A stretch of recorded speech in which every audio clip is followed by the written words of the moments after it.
ওদের পেছনে পেছনে দৌড়াতে দৌড়াতে আমি আসলে ফিটনেসটা আসলে ব্যাক পাচ্ছি মেবি। তো আমার কখনো গিফট টিফট নিয়ে ওরকমভাবে এক্সাইটমেন্ট কাজ করেনি। 50 বছরের উপরেও যেই লুকটা হয় সেরকম একটা লুক আমি দিয়েছি। তো ওইটা নিয়ে আমি ওই লুকটা দেখার জন্য বেশি আমি এক্সাইটেড। ট্যুর তো আসলে 10 দিনের ছিল। খুবই এটা আসলে বলার মতো কিছু নেই, ব্যক্তিগত একটা ট্যুর। আমরা বন্ধুরা মিলে আসলে ঘুরতে গেছিলাম, আমার বাচ্চা ছিল আমার সাথে।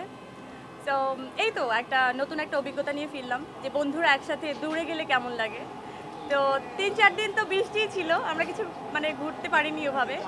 আমাদের একটা প্ল্যান ছিল যে খুব এক্সপ্লোর করব সবাই মিলে, কিন্তু যেহেতু একটা ছোট বাচ্চা ছিল আমাদের সাথে, অত বেশি কিছু এক্সপ্লোর আমরা আসলে করতে পারিনি। আমি স্পেশালি কিছুই করছি না, আমি ভাতও খাচ্ছি, আইসক্রিমও খাচ্ছি, ঠিকঠাক মতো ঘুমাতেও যেতে পারি না রুটিন করে, ঠিকঠাক মতো জাগতেও পারি না। তো মানে মেনটেন জীবনযাপন যাকে বলে, খুব ট্রাই করছি, কিন্তু যেহেতু দুটো বাচ্চাই পরপর ছোট বাচ্চা, তো ওদের কখনো কখনো ঘুমের শিডিউল আপ ডাউন হয়ে যায়। তো ওদের সাথে মিলে আমার মানে চলতে হয়।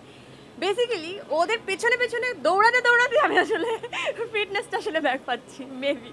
টানা তৃতীয়বার অর্জন করেছে দেশের সেরা সুপার ব্র্যান্ড স্বীকৃতি বসুন্ধরা টিস্যু। ধামাকা তো আসলে বলতে পারি না কোনটা ধামাকা হিসেবে আপনারা রিসিভ করবেন আসলে কোনটা করবেন না, কিন্তু আমার সবসময় টার্গেট থাকে যে আপনারা গত কয়েক বছর ধরে দেখে এসেছেন যে সুন্দর সুন্দর কাজ এবং সুন্দর সুন্দর ক্যারেক্টার আপনাদেরকে আসলে উপহার দেয়া, আমার ঝুলিতেও নেয়া। তো সেটা আমি ট্রাই করে যাচ্ছি ইনশাল্লাহ। আজকে যেটা নিয়ে আমরা আছি সেই বিষয়ে আসলে ফোকাস দিই।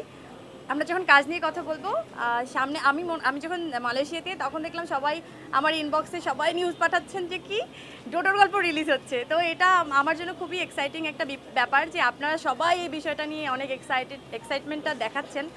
সো আমি আসলে বেসিক্যালি এটা নিয়ে এখন ফাইনালি মনে হয় যে মুভ করার সময় হয়ে গেছে। প্রমোশনটা স্টার্ট হয়ে গেছে।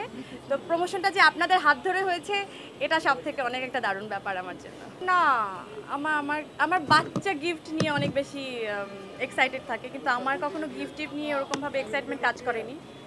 আমার মনে হয় যে সবাই একটু উইশ করলো, হ্যাপি বার্থডে বললো, ওই ব্যাপারটাই আমার কাছে অনেক বড় গিফট। ডোডোর গল্পের এক্সপিরিয়েন্স তো আসলে 2 বছর আগে শেষ করেছি, কিন্তু এক্সপিরিয়েন্স মনে হয় আমার লাইফ টাইমের একটা।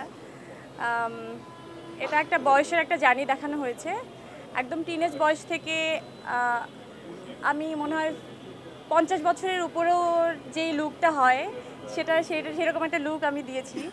তো ওইটা নিয়ে আমি ওই লুকটা দেখার জন্য বেশি আমি এক্সাইটেড যে কখন এই লুকটা আসবে। এবং সিনেমার এন্ড পার্ট না বলা যাবে না। তো আসলে বেসিক্যালি আমি আসলে পড়ি, কিন্তু আমার কাছে ওই মন্ত্রটা নেই, ওই জাদুটা নেই, আমি কোনো কিছু জাদু দিয়ে আসলে বলতে পারি না। সেই মুহূর্তে যেতে পারি সেটা হচ্ছে একটা কেক। এই জাদু মন্ত্রের জন্য থ্যাংক ইউ নোমর টিমকে।